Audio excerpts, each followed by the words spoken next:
جو جاوید اقبال صاحب ہیں ان کی طرف سے کہ یہاں سے کمپلین واپس لی جائے. مجھے تھریٹس بھی ہیں, مجھے جان سے مارنے کی دھمکیاں بھی دی جا رہی ہیں, لیکن میں نے اپنا معاملہ خدا پہ چھوڑ دیا. چلیے اب کوئکلی یہ بتائیں, سب سے پہلے ہم آتے ہیں پبلک اکاؤنٹ کمیٹی کی طرف سے. یہ تو واضح ہے کہ پبلک اکاؤنٹ کمیٹی جو ہے, جیسے آپ کہہ رہی ہیں کہ اخلاقی کرپشن کا وہ نوٹس نہیں لے سکتی, کیونکہ وہ ایک ایسا ادارہ ہے جو کہ سرکاری اداروں کے اوپر ایک نگران ہے مالیاتی امور کے حوالے سے. تو وہاں سے تو مجھے نہیں لگتا کہ یہ عدالت میں بھی آپ کے حق پہ فیصلہ ہوگا. مگر ایک جو کمیشن بنایا تھا حکومت نے, اس کمیشن میں کون لوگ ہیں, اور اس کمیشن نے آپ کے ان الزامات کی جو تحقیقات کی ہیں وہ اب تک کہاں تک پہنچی ہیں؟ مطیع اللہ صاحب, اس میں ہیومن رائٹس کمیشن بنا تھا, اور دن رات جو ہیں وہ یہ جو ابھی بھی گورنمنٹ ہے وہ پریس کانفرنسز, پریس ٹاک میں میرا نام لیتی ہیں, میرے ایشو کو میں یہی کہوں گی کہ وہ پولیٹیکلی یوز کرتی ہیں. لیکن آج تک مجھے سیاست کے نظر کر دیا گیا, میرا ایشو جو ہے اس کو کہیں پہ بھی مجھے انصاف نہیں دیا گیا. اور جو کمیشن بنا تھا اس میں بھی آپ دیکھیں کہ کمیشن ایک کورٹ سے بھی اوپر چیز ہوتی ہے, لیکن اس کمیشن میں بھی اس مافیا کو سٹے مل چکا ہے, اور میں اس مافیا کے اگینسٹ ابھی بھی کھڑی ہوں اور نہیں, اکیلی لیکن یہ کمیشن میں لوگ ہیں کون, اور آپ تو خود وکیل ہیں, اور اس کمیشن نے ابھی تک کیا کارروائی کی؟ اس میں میری اسٹیٹمنٹ ہو چکی ہے, میں اپنے ایویڈنس دے چکی ہوں ان کو. اور ابھی جب سٹیج آئی تھی کہ وہ جتنے کلپریٹس تھے ان کو جب نوٹسز کرنے کا ٹائم آیا تھا تو انہوں نے سٹے لے لیا. کہاں سے سٹے لیا, کس نے سٹے انہوں نے لیا؟ لاہور ہائی کورٹ سے سٹے لے لیا جا کے. اور آپ یہ دیکھیں کہ وہ گلٹی ہیں اس چیز کے, وہ قصوروار ہیں, وہ مجھے فیس نہیں کر سکتے, کسی فورم پہ میرے سامنے آنے کے لیے وہ ریڈی نہیں ہے. میں جس فورم پہ جاتی ہوں ان پہ جا کے سٹے لے لیتے ہیں. اور میں اپنی معزز عدلیہ سے یہ درخواست کروں گی کہ میں ایک کوٹ پہن کے میں اس جوڈیشری کا حصہ ہو کہ اگر میں انصاف نہیں لے سکتی تو عام عوام کے لیے سوالیہ نشان. اچھا, لاہور ہائی کورٹ میں کس نے سٹے دیا, کون سے معزز جج ہیں جنہوں نے سٹے دے رکھا, اور کتنا عرصہ ہو گیا سٹے آرڈر کو جو کہ کمیشن کے خلاف دیا گیا ہے, کمیشن کو کارروائی سے روکا گیا ہے, کیا کیا ہے؟ مطیع اللہ صاحب, اس میں جو ہے 3-4 پٹیشنز چل رہی ہیں. اس میں جو نیب کے ہیں ان کی پٹیشنز چل رہی ہیں, نیب کے جو آئیوز ہیں جنہوں نے جو پوری ٹیم تھی ان کی, جاوید اقبال صاحب کی پٹیشن چل رہی ہے, سلیم شہزاد صاحب کی پٹیشن چل رہی ہے, اور اس کے علاوہ پی ٹی آئی بھی اس میں پارٹی بن گئی ہے. تو یہ ساری پی پٹیشن ٹی آئی کیوں پارٹی بن گئی, وہ کیا کہہ رہے ہیں؟ میں ہر انٹرویو میں یہ بتا چکی ہوں کہ پی ٹی آئی نے میرا کیس یوٹیلائز کیا, انہوں نے ایکسپلائٹ کیا اس کو؟ بالکل اس کو ایکسپلائٹ کیا, اور اپنے جو جتنے اوپوننٹس تھے ان کو دبانے کے لیے, ان کو اریسٹ کرنے کے لیے, ان پہ کیسز بنانے کے لیے استعمال کیا. جسٹس ریٹائرڈ جاوید اقبال کو بلیک میل کیا, وہ جو وزیر اعظم ہاؤس میں آپ کو رکھا گیا کافی عرصے؟ جی, بلیک میل کیا. اور یہ میرے جتنے الزامات تھے یہ ان کی ایک طرح کی تصدیق کرنے جا رہے ہیں, اس میں وہ تو پارٹی پی ٹی آئی بھی کمیشن کو انکوائری سے روکنے کے لیے لاہور ہائی کورٹ سے سٹے لے آئی. جی بالکل. یہ کون سے جج ہیں جنہوں نے سٹے دیا؟ اس میں 2-3 عدالتوں میں جو ہے وہ پٹیشنز چل رہی ہیں. جی, تو یہ ابھی تک سٹے پہ چل رہا ہے؟ جی بالکل سٹے پہ چل رہا ہے, انکوائری روکی ہوئی ہے بالکل. اور یہ لاہور ہائی کورٹ کے ججوں نے سٹے دیا ہوا ہے, جی پی ٹی آئی کے حق میں, جسٹس ریٹائرڈ جاوید اقبال کے حق میں, اور ان سب کے حق میں. جی بالکل, سب کے حق میں. اچھا, یہ تو ہو گیا کمیشن کی کارروائی. کمیشن ویسے کون ہے وہاں پہ کمیشن کے؟ کمیشن میں ہیومن رائٹس کمیشن کی جو اس وقت ہیڈ ہیں وہ ایک لیڈی ہیں, مجھے ابھی اس کا نام, ٹھیک ہے, وہ اس میں ہیڈ ہیں, اور 2-3 ممبر اور ہیں اس میں. تو وہ ابھی تک بالکل کارروائی نہیں جی ہوئی. بالکل. آخری بار کب ان کی میٹنگ ہوئی تھی؟ مجھے تقریباً 2 months ہو چکے ہیں اس کی میٹنگ میں, اور انہوں نے اس کو کیونکہ وہ کر دیا تھا, سٹے کر دیا تھا, اور اس کے بعد کوئی پروسیڈنگ نہیں ہو سکی, تو وہ کوشش کر رہے ہیں اگر سٹے اس کا وہ ختم ہو جائے تو اس کے بعد پھر دوبارہ سے سٹارٹ ہو جائے. لاہور ہائی کورٹ جو ہے ویسے بھی کافی معاملات کے اندر حال ہی میں انہوں نے ایسے فیصلے دیے ہیں جس سے یہ تاثر ملتا ہے کہ شاید وہ پی ٹی آئی اور کچھ سیاسی جماعتوں کو زیادہ ریلیف مل رہا ہے لاہور ہائی کورٹ سے, اور اس تاثر کا تو بہرحال کوئی جواب نہیں ہے. مگر اس کمیشن کے علاوہ آپ وفاقی محتسب کشمالہ طارق کے پاس بھی گئی, جو کہ ورک پلیس پر خواتین کو ہراساں کرنے سے متعلق ایک قانون کے تحت جن کا ادارہ بنایا گیا ہے. تو وہاں پہ جو وفاقی محتسب کشمالہ طارق ہیں, وہاں پہ ابھی انہوں نے کیا کارروائی کی؟ وہاں پہ 3 ہیئرنگز ہو چکی ہیں, میرے نوٹس وہاں پہ رکوا لیے جاتے ہیں انٹینشنلی, اور اس دفعہ جو ہے اس میں نوٹس ہو چکے ہیں, جاوید اقبال صاحب کو بھی ہو چکے ہیں, اور سلیم شہزاد کو بھی ہو چکے ہیں. اس میں جو ابتدائی تھی جتنے میں اپنے ایویڈنس دے سکتی تھی اپنی اسٹیٹمنٹ ریکارڈ کروا چکی ہوں, اور امید کرتی ہوں کہ اس میں جو ہے یہ میرے سامنے آئیں گے اور اس چیز کو نہیں تو کشمالہ طارق میڈم نے جو نوٹسز دیے ہیں تو اس پہ کاروائی کیا ہوئی ابھی تک کوئی نہیں ہوئی. اس میں نیکسٹ ڈیٹ ابھی پتہ چلے گی تو پھر میں اس کے بارے میں کچھ بتا لاسٹ سکتی ہوں. ہیئرنگ پہ کیا ہوا؟ لاسٹ ہیئرنگ پہ صرف میری طرف سے آرگومنٹس ہوئے تھے اور اس میں میں نے اپنی ساری کمپلینٹ جتنی تھی جتنے ایویڈنس تھے وہ سارے دے دیے تھے. اچھا میڈم، کشمالہ طارق نے بھی ابھی تک جسٹس ریٹائر جاوید اقبال اور میجر ریٹائر سلیم شہزاد کو طلب نہیں کیا؟ ابھی تک طلب نہیں کیا اور دیکھیں وہ کیا کرتی ہیں کیونکہ یہ بہت بڑا مافیا ہے اور جب یہ ان کے پیچھے بڑی قوتیں ہیں اور میں تو بہت مطلب عام سی لڑکی ہوں اور قانون کے کوٹ پہن کے بھی مجھے کوئی ایسی پروٹیکشن حاصل نہیں ہو سکی کہ میں اتنے بڑے مافیا کو بلا سکوں. لیکن میڈم کشمالہ طارق نے بھی ابھی تک ان کو طلب نہیں کیا، نہیں کیا وجہ؟ بالکل نہیں. کشمالہ طارق صاحبہ نے ابھی تک طلب نہیں کیا اور میں امید کرتی ہوں کہ وہ جلد از جلد ان کو طلب کریں. تو کیا وجہ ہے آپ کے خیال میں کہ وفاقی محتسب جو ہیں کشمالہ طارق وہ کیوں نہیں مزید اس چیز کو آگے بڑھا پا رہے؟ سر یہاں پہ ہمارے تمام ڈپارٹمنٹس تمام کانسٹیٹیوشنز جو ہیں وہ کمپرومائز ہو جاتے ہیں. تو یہ بھی جو امبرسمن ہے میرا خیال ہے یہ بھی کمپرومائزڈ ہے اور بہت زیادہ پریشرائزڈ ہے. اس پہ بہت پریشر ہوگا. ظاہر ہے اگر سلیم شہزاد جیسے اور جاوید اقبال جیسے بندے کو بلانے کے لیے تو بہت زیادہ ان کو طاقت اور قوت چاہیے جو کہ میرے خیال میں ابھی تک ان جمع نہیں کر پائے ہیں. ٹھیک ہے، تو ابھی پھر آپ کا کیا لاہ عمل ہوگا قانونی طور پہ؟ کیونکہ امبرسمن آپ نے دیکھ لیا، ہیومن رائٹس کمیشن آپ نے دیکھ لیا، تو آپ نے ذکر کیا کہ جسٹس ریٹائرڈ جاوید اقبال اور نیب کے افسران کی طرف سے آپ کو دھمکیاں دی جا رہی ہیں. تو کیا دھمکیوں کی نوعیت ہے؟ کس نے آپ کو کیا پیغام دیا ہے؟ سر مختلف طریقوں سے میرے تک میسیجز آ رہے ہیں جاوید اقبال صاحب کے کہ امبرسمن میں جو اپلیکیشن آپ نے دی ہے جو کمپلین آپ نے کروائی ہے وہ واپس لے لیں ورنہ آج کل کیا پتہ چلتا ہے آپ کو میڈیا پہ ہم تنگ کریں گے. آپ کی کریکٹر اسیسینیشن پہلے بھی بہت کی تھی اب بھی شاید وہ کریں اور اس کے علاوہ آپ کی گاڑی کو کہیں سے بھی کوئی مار کے چلا جائے تو کیا پتہ. یہ کس نے آپ کو میسج دیا؟ یہ سر مجھے جاوید اقبال صاحب کی طرف سے آ رہے ہیں. یہ آپ کو کیا پتا کہ انہی نے کی طرف سے آ رہے ہیں؟ جی مجھے پتا ہے، مجھے کنفرم ہے اور اسی لیے میں آپ کو اور مجھے جو ہے صلح کے لیے وہ پریشرائز کر رہے ہیں. کس کے ذریعے کر رہے ہیں؟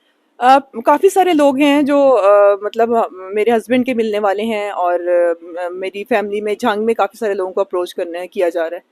تو تحریک انصاف کا اس میں رول آپ کیسا دیکھ رہی ہیں، پی ٹی آئی کا خاص طور پہ؟ سر پی ٹی آئی پوری کوشش کر رہی ہے کہ یہ کیسز نہ اوپن ہوں کیونکہ یہ اگر بات جائے گی تو بہت دور تک چلی جائے گی. تو یہ عمران خان صاحب اگر یہ کام نہ کرتے، پریشرائز نہ کرتے، یہ سارا کام کر کے کمپرومائز نہ کرتے نیب کو، اس وقت مجھے انصاف مل جاتا تو میرا خیال ہے اب تک یہ حالات نہیں ہوتے. دوسرا سلیم شہزاد صاحب کے اگینسٹ میں نے ایک کرمنل استغاثہ لگایا تھا جو کہ سیکریٹریٹ تھانے میں ان کو نوٹسز ایشو ہو گئے ہیں اور میرا خیال ہے 1-2 دن میں ان کو وہاں پہ بلایا جائے گا اور میں ہر فورم پہ جاؤں گی انشاءاللہ. اب میں کیا استغاثہ لگایا ہے سلیم شہزاد کے خلاف؟ ان کے خلاف میں نے کرمنل اس میں گئی تھی 500 پی پی سی میں کیونکہ انہوں نے جب اے پی سی میں ان کو بلایا گیا تھا، پبلک اکاؤنٹ کمیٹی میں بلایا گیا تھا تو وہاں پہ انہوں نے میرے بارے میں کافی ولگر لینگویج یوز کی تھی جب نور عالم صاحب نے بھی کہا تھا کہ ہم یہ چیز برداشت نہیں کریں گے، لیکن باہر آ کے انہوں نے پھر وہی بات کی. تو اس باہر آ کے بھی یہ باتیں کی انہوں نے؟ بالکل کی، وہ باز نہیں آئے کیونکہ وہ فرعون ہیں اور وہ یہ چیز نہیں سمجھتے اور نہ ان کے گھر میں شاید ماں بہن بیٹی نہیں ہے کہ ان کو کسی کی عزت کی پرواہ ہے. تو اس لیے ان کو وہاں پہ میں نے کمپلین کی تھی اور فیضان حیدر صاحب کے پاس انہوں نے وہ استغاثہ جو ہے وہ سیکریٹریٹ تھانے میں ٹرانسفر کیا ہے، وہاں پہ ان کی انکوائری چل رہی ہے. اچھا، عمران خان صاحب کے حوالے سے ابھی بہت کچھ سامنے آ گیا ہے، ان کی آڈیو لیکس بھی آئی ہیں اور دوسرے لوگوں کی طرف سے بھی کچھ الزامات مزید بھی اب لگ رہے ہیں. تو آپ کیسے دیکھتی ہیں؟ اور آپ کو وہ وقت تو یاد ہوگا جب آپ کو وزیر اعظم ہاؤس میں بلا کے انہوں نے آپ کی مرضی کے خلاف وہاں پہ رکھا تھا، کیا صورتحال تھی؟ کیونکہ ابھی یہ کلیئر نہیں ہے، کیونکہ آپ بظاہر تو اپنی مرضی سے وہاں رہی ہیں، تو اب آپ کہہ رہی ہیں کہ آپ کو اس کے خلاف، آپ کی مرضی کے خلاف رکھا. کیا آپ؟ نہیں بالکل بھی، میں اپنی مرضی سے وہاں نہیں رہی تھی، مجھے زبردستی وہاں رکھا گیا تھا، حب سے بیجا میں رکھا گیا تھا مجھے اور میرے ہسبینڈ کو. کوئی بھی بندہ جا کے قید خانے کا دروازہ بند نہیں کر لیتا اندر سے کہ مجھے اندر بند کر دو. تو مجھے وہاں پہ رکھا گیا تھا سونے کے پنجرے میں قید کر کے کیونکہ ان کے اپنے وہاں پہ بینیفٹس تھے، اپنے ان کی لالچ تھا کیسز کے حوالے سے کہ ہمارے کیسز نہیں اوپن ہوں اور چیئرمین نیب کو بلیک میل کرنے کے لیے. اور وہ ٹائم میں نہیں بھول سکتی، وہ ابھی بھی میرے سامنے آتا ہے. تو میں ان لوگوں کے خلاف لڑ رہی ہوں اور پورے سسٹم میں میرا ساتھ دینے والا کوئی بندہ نہیں ہے. میں جوڈیشری سے بھی اپیل کروں گی کہ میں آپ لوگوں کا ہی حصہ ہوں اور میرے ساتھ کھڑے ہوں اور اس انصاف کی جنگ میں میرا ساتھ دیں۔ آپ نے کہا تھا کہ جو اعظم خان ہیں، جو وزیر اعظم عمران خان اس وقت کے جی ان کے سیکرٹری تھے، وہ آپ سے وہاں پہ ملنے آتے تھے جب آپ کو وزیر جی اعظم جی ہاؤس میں بالکل مہمان رکھا ہوا جی۔ تھا، تو کیا اعظم خان کو اور ان دوسرے لوگوں کو کشمالہ طارق نے بطور وٹنس یا ہیومن رائٹس کمیشن نے بطور وٹنس طلب کیا ہے، یا عمران خان کو ابھی تک کہیں طلب کیا گیا اس معاملے میں؟ سر ہیومن رائٹس میں تو ابھی تک یہ موقع ہی نہیں آیا کہ وہ ان کو ابھی نوٹس ہوئے تھے تو انہوں نے اسی نوٹسز کے اگینسٹ جا کے اسٹے لے لیا سب نے۔ P T I Imran Khan نے بھی؟ نہیں، عمران خان کو ابھی نوٹس نہیں ہوئے تھے، ابھی نیب والوں کو ہوئے تھے، بہت انیشیل سٹیج پہ انہوں نے اسٹے لے لیے۔ اور جہاں تک آپ وفاقی حراسیت کا کرتے ہیں تو اس میں بھی نوٹسز انشاءاللہ ہوں گے میری اسٹیٹمنٹ کے بعد، ابھی نیکسٹ ڈیٹ کا پتہ نہیں چلا، وہ جب جیسے چلتا ہے تو انشاءاللہ آئی ول لیٹ یو نو۔ اور دوسرا جو ہے جو وفاقی آپ کہہ رہے ہیں کہ کمیشن، اس میں امبرڈسمنٹ جو ہے جی امبرسمنٹ میں کشمالہ صاحبہ نے ابھی نوٹس نہیں ان کو کیے، ابھی تک نہیں کیا؟ نہیں کیے بالکل تو بھی۔ آپ نے انہیں جا کے بتایا کہ مجھے دھمکیاں مل رہی ہیں، کوئی مزید بھی ان کو انفارمیشن دی میڈم کشمالہ طارق کو؟ سر یہ چیزیں ساری میں بتا چکی ہوں، آن ریکارڈ ہیں، اپلیکیشنز دے چکی ہوں، لیکن ابھی تک اس کا کوئی فائدہ نہیں ہوتا ہے۔ مطلب وہ اس کو ایک کام سی چیز سمجھتے ہیں، اگر دھمکیاں مل رہی، مطلب اگر میں مر بھی جاتی ہوں کہیں پہ کسی حادثے میں مجھے مار دیا جاتا ہے تو وہ اس سسٹم پہ کوئی فرق نہیں پڑے گا۔ تو آپ کے خیال میں اگر خدا نہ خواستہ ایسا کوئی حادثہ ہوتا ہے تو اس کا کون ذمہ دار ہوگا؟ اس کا ذمہ دار ہوگا جسٹس جاوید اقبال۔ جی بہت شکریہ thank you so much. Advocate Tayyaba, جو کہ ایک کمپلیننٹ ہیں اور آج اسلام آباد ہائی کورٹ میں ان ریٹ درخواستوں کی سماعت تھی، جو ریٹ درخواستیں نیب کے سابق chairman justice retired Javed Iqbal, major retired Shahzad Saleem جو نیب کے افسران ہیں ان کی طرف سے دائر کی گئی تھی، اور ان افسران نے، سابق افسران نیب نے پبلک اکاؤنٹ کمیٹی کے ان احکامات کو چیلنج کیا ہے جس میں انہیں طلب کیا گیا تھا ان الزامات کا جواب دینے کے لیے جو طیبہ گل نے ان پہ لگائے ہیں، اور طیبہ گل پبلک اکاؤنٹ کمیٹی میں پیش ہو کے تفصیلات بھی بتا چکی ہیں۔ تو ریٹ درخواستوں کی سماعت کے دوران چیف جسٹس عامر فاروق نے کہا کہ بظاہر پبلک اکاؤنٹ کمیٹی کے پاس یہ اختیار نہیں ہے کہ ہراسگی کے یا کسی اس طرح کے دوسرے جرائم جیسے کہ قتل ہو گیا اس کے اندر پبلک اکاؤنٹ کمیٹی کسی بھی شخص کو طلب کر سکتی ہے، یہ ایسا بظاہر آئین میں پبلک اکاؤنٹ کمیٹی کے پاس اختیار نہیں ہے۔ اب یہ معاملہ 2 فروری تک چلا گیا ہے۔ کچھ دیر کے لیے کچھ جذباتی ماحول عدالت میں پیدا ہوا جب سینئر وکیل پبلک اکاؤنٹ کمیٹی حافظ رحمان جو ہیں وہ ان کی طبیعت ناساز تھی، اور انہوں نے بار بار یہ کہا کہ شاید میں اب یہ آخری بار آپ کے سامنے پیش ہو رہا ہوں، جس پہ چیف جسٹس عامر فاروق نے ان کو ٹوکا اور کہا کہ آپ بالکل آپ پریشان نہ ہوں، ایسی کوئی بات نہیں ہے، اور ہم اس مقدمے کو نمٹانے کے بعد چائے پیئیں گے، میں آپ کو چائے پہ دعوت دوں گا، آپ ہمارے سینئر ہیں۔ اور اس کے بعد حافظ رحمان صاحب کی طبیعت ناساز ہونے کے باعث جو سماعت ہے اس کیس کی وہ 2 فروری تک ملتوی کر دی گئی ہے۔ مطیع اللہ جان، MJ ٹی وی سے اتنا ہی، اجازت دیجیے، اللہ حافظ۔